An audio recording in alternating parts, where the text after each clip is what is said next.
क्या हुआ जब अचानक से अयोध्या राम मंदिर में प्रकट हुई शूर्पणखा? क्या शूर्पणखा आज भी जिंदा है?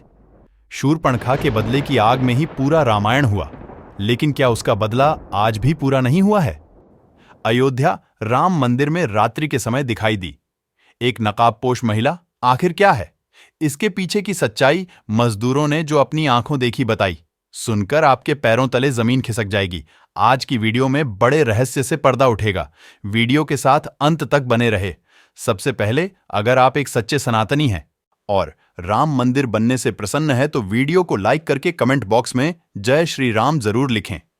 साथ ही कार सेवकों के लिए श्रद्धांजलि भी जरूर दें, जिन्होंने हंसते हंसते राम मंदिर निर्माण के लिए अपने प्राण न्योछावर कर दिए। लेकिन अब राम मंदिर प्राण प्रतिष्ठा की तैयारी पूरी हो चुकी है।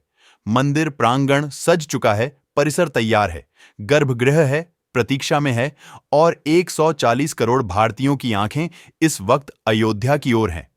राहों में पलक बिछाए श्रद्धालु बस कुछ पल का इंतजार कर रहे हैं, जब श्री राम ग्रह की प्राण प्रतिष्ठा होगी और फिर रामलला के भव्य दर्शन हो। घड़ी नजदीक ही आ गई है, महज कुछ दिन और बचे हैं। प्राण प्रतिष्ठा के लिए 22 जनवरी 2024 की तारीख तय है और इस तय तारीख से पहले 16 जनवरी से इसके निमित्त अनुष्ठान शुरू होने जा रहे हैं। सीधे तौर पर कहे कि आप लोगों के इंतजार का अंत हुआ है और राम लल्ला की प्राण प्रतिष्ठा की विधि शुरू हो रही है। इस कार्यक्रम पर पूरी दुनिया की नजर बनी हुई है। दुनिया भर में फैले हिंदू इस दिन का इंतजार कर रहे हैं।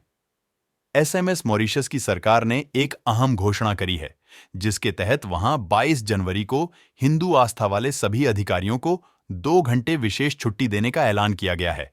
इस कदम का उद्देश्य से उन्हें अयोध्या में रामलला की प्राण प्रतिष्ठा के अवसर पर होने वाले स्थानीय कार्यक्रमों में भाग लेने के लिए समय देना है। दोस्तों, वीडियो में बात करेंगे आज के महत्वपूर्ण गंभीर मुद्दे के बारे में। आखिर किस प्रकार अयोध्या राम मंदिर में प्रकट हुए शूर्पणखा? यह घटना है 14 जनवरी 2023 रात्रि 1 बजे की। उस दिन राम मंदिर के गर्भगृह का काम चल रहा था। पूरे दिन मजदूरी करने के पश्चात रात्रि में सभी मजदूर अपने अपने टेंट में विश्राम कर रहे थे, लेकिन तभी उन्हें किसी महिला के रोने की आवाज आने लगी। किसी भी मजदूर को समझ नहीं आ रहा था, आखिर मंदिर परिसर के पास से रोने की आवाज किसकी आ रही है। इसके बाद डरकर सभी मजदूर हनुमान चालीसा का पाठ करने लगे, लेकिन उन्हें में से एक मजदूर, जिसका नाम राजेश था, वह हनुमान जी का परम भक्त था। राजेश रोजाना हनुमान मंदिर जाता था और राम मंदिर का निर्माण कार्य शुरू करता था। वह इस तरह किसी भी प्रकार के भय से मुक्त था। उसने राम मंदिर परिसर में जाकर यह देखने का प्रयास किया कि आखिर वह रोने की आवाज किस महिला की है, क्योंकि वह 3 साल से राम मंदिर में मजदूरी का कार्य कर रहा था। ऐसे में राम मंदिर का हर एक रास्ता, हर एक कोना वह अच्छी तरह से जानता था। आवाज का पीछे करते करते वह एक ऐसे कक्ष तक पहुंचा जहां पर उसे एक रोती हुई औरत दिखाई दी, लेकिन उसका मुंह नकाब से ढका हुआ था। राजेश ने उनसे पूछा, बहन जी, आपको आखिर क्या समस्या है? आप यहां कैसे पहुंचे और आप रो क्यों रही हैं? तो अचानक से राजेश की नजर उसकी आंखों पर पड़ी, जो बहुत भयंकर लाल थी, मानो कई जन्मों की बदले की आग आज भी उसकी आंखों में ढलक रही हो। लेकिन सवाल यही उठ रहा था कि उसने नकाब क्यों धारण कर रखा था। अब राजेश को उसे महिला से खतरा प्रतीत हो रहा था, इसलिए उसने उस महिला से उसका नाम पूछा। तब उसने कोई जवाब नहीं दिया। तब राजेश ने अपने हाथ से उसके मुंह से नकाब हटा दिया, लेकिन उस ओर चेहरा देखकर उसके रोंगटे खड़े हो गए, क्योंकि उस औरत का चेहरा बुरी तरह से क्षतिग्रस्त था और उसके नाक कटी हुई थी। कुछ देर के लिए राजेश हैरतंगेज रह गया। उसे बहुत बड़ा धक्का लगा। उसने अपने कदम पीछे कर लिए और दूसरे कक्ष में चला गया, और कुछ देर बाद जब एक बार फिर से उस कक्ष में उस महिला को देखने गया, तब वह वहां से गायब हो चुकी थी। इसके बाद राजेश हक्का बक्का रह गया। वह पुनः मजदूरों के टेंट में पहुंचा और सभी को सच्चाई बताई तो सब डर के मारे कांप रहे थे। लेकिन कुछ मजदूर हिम्मत करके पुनः राम मंदिर परिसर में पहुंचे, लेकिन कोना कोना देखने के पश्चात भी उन्हें वहां कोई महिला दिखाई नहीं दी।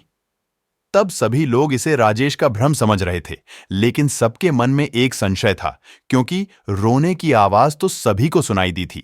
रामायण में सभी राक्षसों का वध हुआ था, लेकिन शूर्पणखा का वध नहीं हुआ था। लक्ष्मण ने उसकी नाक और कान काटकर छोड़ दिया था। वह कपड़े से अपने चेहरे को छुपाकर रहती थी। रावण के मर जाने के बाद वह अपने पति के साथ शुक्राचार्य के पास गई और जंगल में उनके आश्रम में रहने लगे। राक्षसों का वंश खत्म ना हो, इसलिए शुक्राचार्य ने शिवजी की आराधना की। शिवजी ने अपना स्वरूप शिवलिंग शुक्राचार्य को देकर कहा कि जिस दिन कोई वैष्णव यानी हिंदू इस पर गंगा जल चढ़ा देगा, उस दिन राक्षसों का नाश हो जाएगा। उस आत्मलिंग को शुक्राचार्य ने वैष्णव मतलब हिंदुओं से दूर रेगिस्तान में स्थापित किया, जो आज अरब में मक्का मदीना में है। इसका मतलब यही निकलता है कि रामायण में सभी राक्षसों का अंत हो गया, लेकिन शूरपणखा का अंत नहीं हुआ और उसने अपनी काली विद्याओं का सहारा लिया और अजर अमर हो। शायद रात्रि के समय राजेश ने जिस नाक कटी हुई महिला को देखा था, वह शूरपणखा हो सकती है। जैसे जैसे प्राण प्रतिष्ठा की घड़ी नजदीक आ रही है, अयोध्या में हमें कहीं चमत्कार देखने को मिल रहे हैं। हर तरफ केवल राम नाम की ही है और अयोध्या में ही नहीं, देश के हर एक शहर में दिवाली मनाई जा रही है। और वीडियो पसंद आई हो, राम मंदिर बनने से आप प्रसन्न हैं तो इस वीडियो को लाइक करें और चैनल को सब्सक्राइब करें।